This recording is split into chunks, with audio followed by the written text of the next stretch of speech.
बच्चों, welcome to my channel Verma study 2020 book लाना। मैं यूपी बोर्ड के छात्रों के लिए क्लास 11th का इकोनॉमिक्स हिंदी माध्यम से मैं फुल कोर्स कराऊंगा।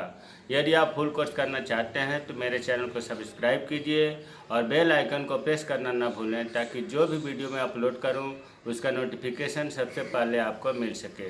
प्यारे बच्चों, आपको पता है कि इकोनॉमिक्स में दो किताब है। एक किताब है भारतीय अर्थव्यवस्था का विकास और दूसरा किताब का नाम है अर्थशास्त्र में सांख्यिकी। पहली किताब हम लोग पढ़ेंगे भारतीय अर्थव्यवस्था का विकास, जिसमें आज चैप्टर 1 होगा। चैप्टर 1 में पहला पाठ का नाम है स्वतंत्रता की पूर्व संध्या पर भारतीय अर्थव्यवस्था। प्यारे बच्चों, आज पहला क्लास है, देखो लेक्चर 1 अर्थात पहला वीडियो है। और चैप्टर 1 में पार्ट 1 जितने वीडियो बनेंगे पार्ट 1, पार्ट 2, पार्ट 3 इस प्रकार से दर्शाया जाएगा। चैप्टर 1 में अगर 5 वीडियो बना तो पार्ट 1, पार्ट 2, पार्ट 5 तक पहुंचेगा। अब देखिए, स्वतंत्रता की पूर्व संध्या पर, जैसे आपको पता है कि हमारा देश जो है 15 अगस्त 1947 को आज़ाद हुआ, उससे पहले की क्या स्थिति थी भारतीय अर्थव्यवस्था की, उसके बारे में हमें पढ़ना है। देखो, किसी भी वर्तमान की जानकारी की तुलना करने के लिए हमें अतीत में अर्थात पहले की जानकारी होना जरूरी है। इसलिए ये पाठ बनाया गया है ताकि इस समय जो भारतीय अर्थव्यवस्था है, स्वतंत्रता के बाद की स्थिति और स्वतंत्रता के पहले की स्थिति में क्या अंतर है, इसलिए पूर्व संध्या पर अर्थात 1947 से पहले की स्थिति भारत की क्या थी, इसके बारे में हम लोग पढ़ेंगे। तो यहाँ प्यारे बच्चों, मैं ये बताना चाहता हूँ कि आपको पता है कि स्वतंत्रता जब मिली थी 15 अगस्त 1947 को, उससे पहले यहाँ अंग्रेजों का शासनकाल था। 200 वर्ष तक उन्होंने शासन किया अपने देश पर। 200 वर्ष कम नहीं होता है, बहुत होता है। फिर भी हम उस 200 वर्ष का अध्ययन करेंगे। और आपको ये भी पता है कि देखो, अंग्रेजों को या अंग्रेजों के शासनकाल को कई नामों से जानते हैं। एक तो कहते हैं कि ब्रिटिश शासनकाल, और दूसरा इसको कहते हैं औपनिवेशिक शासनकाल, तीसरा कहते हैं अंग्रेजी शासनकाल। तो इसमें कंफ्यूजन नहीं होना है। जहाँ जैसे इसमें लिखा है औपनिवेशिक शासकों, इसका मतलब ये हुआ कि अंग्रेजों की बात हो रही है, ब्रिटिश शासकों की बात हो रही है। तो इसमें आपको क्लियर हो गया होगा कि औपनिवेशिक शासनकाल या शासन, ब्रिटिश शासन, अंग्रेजी शासन एक ही चीज़ है। अब इस पाठ में कुछ महत्वपूर्ण पॉइंट हैं, उनको मैंने आज दिखाया। इसके बाद फिर जो लास्ट में क्वेश्चन हैं उनके आंसर को मैं समझाऊंगा। अब देखो, अब आप जब 15 अगस्त 1947 को आज़ाद हुआ, उससे पहले 200 वर्षों तक ब्रिटिश शासन काल था। उस 200 से के पहले अगर हम देखें तो भारतीय अर्थव्यवस्था, वही चीज़ लिखा है कि औपनिवेशिक शासकों के भारत में आने से पहले, मतलब अंग्रेजों से के आने से पहले भारत को अपनी एक स्वतंत्र अर्थव्यवस्था थी। स्वतंत्र मतलब कि अपने यहाँ अच्छी तरह से विदेशों में व्यापार होता था, अपने यहाँ कृषि अच्छी होती थी, कोई रोक टोक नहीं था, किसी का आधिपत्य नहीं था अपने देश पर, स्वतंत्र अर्थव्यवस्था थी। और इस अर्थव्यवस्था में जनसाधारण मतलब पब्लिक और सरकार दोनों की आय का मुख्य स्रोत कृषि था। ये महत्वपूर्ण पॉइंटों को ध्यान देना है। तो अब तक पहले पॉइंट में क्लियर हो गया कि अंग्रेजों के आने से पहले भारत एक स्वतंत्र अर्थव्यवस्था थी। दूसरा है, ये अगला पॉइंट का है, स्टार का मतलब कि अगले पॉइंट से है, कृषि के अतिरिक्त विश्व में सूती कपड़े, रेशमी कपड़े, धातु एवं बहुमूल्य मणि रत्न आदि से जुड़ी शिल्पकारी भारत की एक अलग पहचान थी। ऐसा नहीं था कि 200 वर्ष अंग्रेजों के आने से पहले जो अपनी यहाँ स्वतंत्र अर्थव्यवस्था थी, उसमें सूती वस्त्र और रेशमी वस्त्र, इनमें तो पूरे विश्व में भारत की छाप थी। इतना ही नहीं, बहुमूल्य मणि रत्न धातुओं पर शिल्पकारी होता था, कढ़ाई नक्काशी होता था। इसके लिए विश्व में भारत की एक अलग पहचान थी। कब की बात हो रही है? अंग्रेजों से आने से पहले की बात हो रही है। मतलब 1947 से पहले 200 साल तक तो अंग्रेज ही शासन किए। उससे पहले की बात थी कि हमारा देश विश्व में सूती वस्त्र, रेशमी वस्त्र, बहुमूल्य मणि रत्न धातुओं के रत्न में विश्व में एक अलग पहचान थी। सूती कपड़ा में मलमल का कपड़ा, बहुत ही फेमस था, प्रसिद्ध था विश्व लेवल पर। और ये बंगाल का ढाका, बंगाल की राजधानी वर्तमान में ढाका है, लेकिन पहले बंगाल अलग देश थोड़ा नहीं था, ये भारत का ही अंग था। तो उस समय बंगाल का ढाका मलमल के लिए विश्व विख्यात था।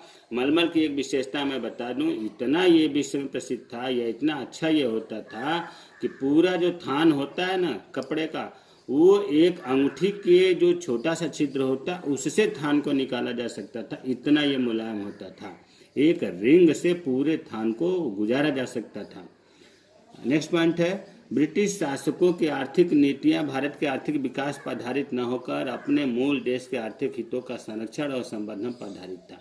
प्यारे बच्चों, अब यहाँ से ब्रिटिश शासकों के बारे में शुरू हो गया। ब्रिटिश शासक मतलब औपनिवेशिक शासक, अंग्रेजी शासक जो थे, अंग्रेज जो थे, अपने यहाँ जो पॉलिसी बनाते थे पैसा कमाने के लिए, वो भारत के विकास पर आधारित नहीं था। वो तो अपने मूल देश कहाँ, मतलब इंग्लैंड से, जिसको आज ब्रिटेन भी कहते हैं, इंग्लैंड के आर्थिक हितों का संरक्षण और संवर्धन पर आधारित था। मतलब जो अंग्रेज थे वो ऐसी पॉलिसी बनाते थे कि भारत का विकास हो या न हो इससे कोई मतलब नहीं था। वो अपने इंग्लैंड को विकसित करना चाहते थे, वहाँ सब चीज़ वहाँ ले जाना चाहते थे। औपनिवेशिक शासकों ने, मतलब ब्रिटिश शासकों ने, इस देश के राष्ट्रीय तथा प्रति व्यक्ति आय का आकलन करने का ईमानदारी से कोई प्रयास नहीं किया। कभी उन्होंने राष्ट्रीय आय या प्रति व्यक्ति आय ब्रिटिश शासकों ने नहीं ज्ञात किया। क्यों नहीं किया? क्योंकि लोगों को पता चल जाएगा कि यहाँ प्रति व्यक्ति आय कम होती जा रही है, लोगों के दिमाग में विरोध उत्पन्न हो जाएगा। इसलिए कभी भी औपनिवेशिक शासकों ने राष्ट्रीय आय या प्रति व्यक्ति आय का आकलन नहीं किया। लेकिन इसके बाद भी प्रति व्यक्ति आय या राष्ट्रीय आय का आकलन कुछ निजी उस समय जो नेताओं ने किया। जिस प्रति व्यक्ति आय का आकलन कर सर्वप्रथम दादा भाई नौरोजी ने 1868 में किया। बहुत महत्वपूर्ण क्वेश्चन है। प्रति व्यक्ति आय का आकलन मतलब गणना करना सर्वप्रथम दादा भाई नौरोजी ने 1868 में किया। उस समय कितना आया था? 20 रुपये प्रति व्यक्ति आय थी। इसके अलावा दादा भाई नौरोजी के अलावा निजी स्तर पर ही William Digby, Findlay Shirras, doctor VKRV Rao, RC Desai ने भी प्रति व्यक्ति आय, राष्ट्रीय आय का आकलन किया। इनमें डॉक्टर VKRV राव द्वारा जो अनुमान किया गया था वो बहुत ही महत्वपूर्ण माना जाता है। सबसे महत्वपूर्ण डॉक्टर VKRV राव का आकलन महत्वपूर्ण माना जाता है। 20वीं शताब्दी में भारत की राष्ट्रीय आय के वार्षिक समृद्धि दर देखो कितना कम था, मात्र 2% से भी कम था, और प्रति व्यक्ति आय वृद्धि दर 0.5% थी। अर्थात उस समय ग्रोथ बहुत कम होता था। ऐसा क्यों होता था? क्योंकि जो अंग्रेज थे वो यहाँ पर कभी भी सुविधा उपलब्ध नहीं कराते थे, कभी उद्योग धंधे नहीं चलाने के चक्कर में थे, इसलिए अपना पिछड़ा होता जाता था। प्यारे बच्चों, यहाँ बता दूं, पहले जब अपने यहाँ से सूती वस्त्र, रेशमी वस्त्र जब विदेश में जाता था तो वहाँ से हमें उसके बदले में सोना, गोल्ड मिलता था, और उस गोल्ड से अपने यहाँ हम तरक्की करते थे। भारत में इतना गोल्ड था, इतना सोना था कि भारत को सोने की चिड़िया कहा जाता है। लेकिन जब से ये अंग्रेज आए, यहाँ के जो उद्योग धंधे थे उसको तो पनपने ही नहीं दिए, नया भी नहीं होने दिए, और जो यहाँ से माल जाता था उस पर इतना इन्होंने टैक्स लगा दिया, इतने कड़े नियम बना दिए कि विदेशों में अपने यहाँ से जो माल जाता था वो जाना लगभग बंद हो गया, और जो विदेशों से सोना आता था वो नहीं रहा आता था, और अपने यहाँ जो सोना था, सोने का भंडार था, वो अंग्रेज जो है अपने यहाँ से कपड़े ले आते थे, सूती वस्त्र, रेशमी वस्त्र, और उसे दे करके हमारे यहाँ से सोना लेते थे। अंग्रेजों की चाल कहिए या उनके दिमाग का कहिए कि भारत को एक कच्चा माल के रूप में, मतलब यहाँ से जो खेती से उत्पादन होता था उसको अपने यहाँ वो ले जाते थे, और वहाँ से उसी चीज़ को बना करके यहाँ मतलब बाजार बना दिए थे, यहाँ महंगे दामों में उस चीज़ को बेचते थे। इस वजह से हम गरीब में गरीबी और होती जा रही थी। फिर आगे देखते हैं। ब्रिटिश शासनकाल में 85% लोग कृषि से जुड़े हुए थे, लेकिन कृषि क्षेत्र में प्रसार तो हुआ, कृषि क्षेत्र मतलब क्षेत्रफल तो बढ़ा, कुल कृषि उत्पादन में भी बढ़ी, लेकिन कृषि उत्पादकता प्रति हेक्टेयर जो उत्पादन होता है उसमें गिरावट जारी रही। और गिरावट क्यों होती रही? अंग्रेजों ने भू व्यवस्था प्रणाली लागू कर दिया, उसमें जमींदारी व्यवस्था, राजस्व व्यवस्था और ढेर सारी व्यवस्थाएं थी। इसमें मुख्य रूप से आप ये समझ लो कि जैसे अंग्रेजों ने किसानों से जब टैक्स लेने की बात हुई तो प्रत्येक किसान के यहाँ वो जाना संभव नहीं था, तो वो जमींदार नियुक्त किए थे और जमींदारों को सौंप दिए थे कि आप किसानों से इतना ले करके हमारे यहाँ जमा करना है। अब जमींदार क्या काम करते थे कि किसानों से उतना क्या उससे अधिक वसूलते थे और किसानों का उत्पादन हो या ना हो, जो जमींदार नियुक्त अंग्रेज के द्वारा किए गए थे वो टैक्स लेकर के जमा करते थे, राजस्व जमा करते थे। अर्थात किसानों को कोई फायदा नहीं होता था, उनका सभी लगभग जो उत्पादन होता था टैक्स में चला जाता था। इसलिए किसान कृषि को भी छोड़ना प्रारंभ कर दिए और कृषि की स्थिति दयनीय होती गई।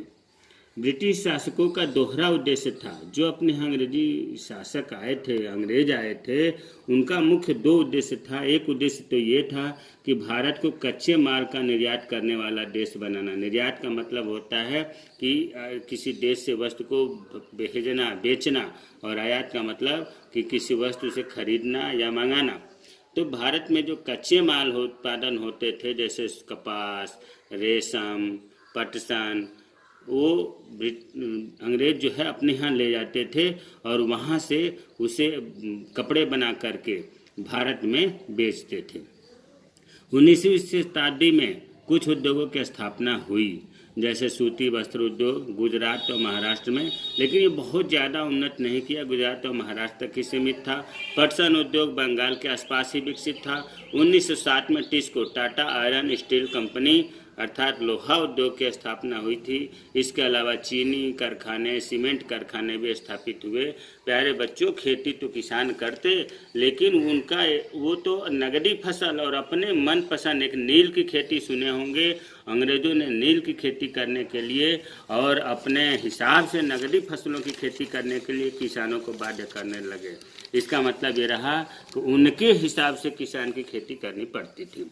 भारत कच्चे उत्पाद, भारत क्या क्या उत्पादन करता था जो इंग्लैंड में ले जाते थे अंग्रेज? रेशम, कपास, ऊन, चीनी, नील, पटसन, अर्थात इन सब का निर्यातक देश हो गया। और ये सस्ते दामों पर खरीदते थे और ये ले जा करके अपने यहाँ से सूती कपड़े, रेशमी कपड़े, ऊनी कपड़े, अंतिम उपभोक्ता वस्तुओं, मतलब वो लास्ट स्टेज, उसके बाद जो है वो भोक्ता के पास पहुँचता है, वैसी वस्तुएं तैयार करके भारत में लाते थे। इंग्लैंड के कारखानों में हल्की मशीनों का भी भारत में बेचते थे। अर्थात इन वस्तुओं का भारत आयातक देश बनकर रह गया। एक और बात, 1869 में स्वेज नहर की स्थापना हुई, जिससे इंग्लैंड जाने का समय और कम लगने लगा, अर्थात दूरी कम हो गई। इससे उनके व्यापार में, वो अपने यहाँ ले आने में और ज़्यादा सफल हो गए। भारत की पहली जनगणना 1872 में लॉर्ड मेयो के शासनकाल में हुई थी, लेकिन ये जनगणना अपूर्ण थी, पूरे भारत की नहीं थी। लेकिन कभी कभी पूछा जाता है कि पहली जनगणना कब हुई, तो 1872 में। किसके शासनकाल में हुई? तो लॉर्ड मेयो के शासनकाल में। लेकिन नियमित जनगणना पूछा जाए, संपूर्ण जनगणना पूछा जाए, तो 1881 में हुई, लॉर्ड रिपन के शासनकाल में हुई। और 1881 के बाद प्रत्येक 10 वर्ष पर जनगणना होती रही है। अब पिछला जो जनगणना हुआ 2011 में हुआ था, अगली जनगणना 2021 में होगी। 1911 से 1921 के दशक में जनसंख्या वृद्धि न्यूनतम रही। ध्यान दो, 1911 से 1921 के बीच में जनसंख्या बढ़ने के बजाय कम से कम होती रही, इसलिए 1921 को महाविभाजक वर्ष भी कहते हैं। साक्षरता दर उस समय, मतलब स्वतंत्रता प्राप्ति से पहले ना के बराबर थी। महिलाओं की तो बहुत ही साक्षरता कम थी, नगण्य 7% थी। अंग्रेजों ने रेलों, पतन, जल बंदरगाह, डाक तराज का विकास किया। आप सोचेंगे ऐसा नहीं कि अंग्रेजों ने कुछ कार्य नहीं किया, कार्य किया। रेलवे चलाए 1869 में, बम्बई और ठाणे के बीच में, 1853 में। पत्तन, बंदरगाह की स्थापना किए, जल परिवहन, डाक। लेकिन प्यारे बच्चों, ये हमारे या हमारे देश के विकास के लिए इनका नहीं था उद्देश्य। ये तो अपने यहाँ के फायदा करने के लिए कि रेलवे का निर्माण किए, रेलवे से ग्रामीण क्षेत्रों से माल चला जाता था बंदरगाहों पर, और बंदरगाह से जल परिवहन के माध्यम से इंग्लैंड पहुंच जाता था। तो ये तो अपने उद्देश्य के लिए विकास किए थे। उस समय शिशु मृत्यु दर पर अगर नज़र दौड़ाएं तो बहुत ही चौंकाने वाली थी। इस समय वर्तमान में 1000 बच्चों पर 40 शिशु मृत्यु दर है, जबकि उस समय स्वतंत्रता प्राप्ति से पहले ये 218 थी। 1000 पर 218 बच्चों की मृत्यु दर थी। जीवन प्रत्याशा का मतलब कि औसत जीवन जीने का आशा वर्तमान में 68 वर्ष है। उस समय 44 वर्ष पर ही ज़्यादातर लोग मृत्यु हो जाती थी। कृषि का सबसे बड़ा व्यवसाय 70 से 75%, कब 20वीं शताब्दी में। उद्योगों में 10%, सेवा क्षेत्र में 15 से 20% लोग रोजगार पाते थे। प्यारे बच्चों, ये पहला पार्ट जो था स्वतंत्रता प्राप्ति की संध्या पर जो भारत की स्थिति थी उसे हमने बताया।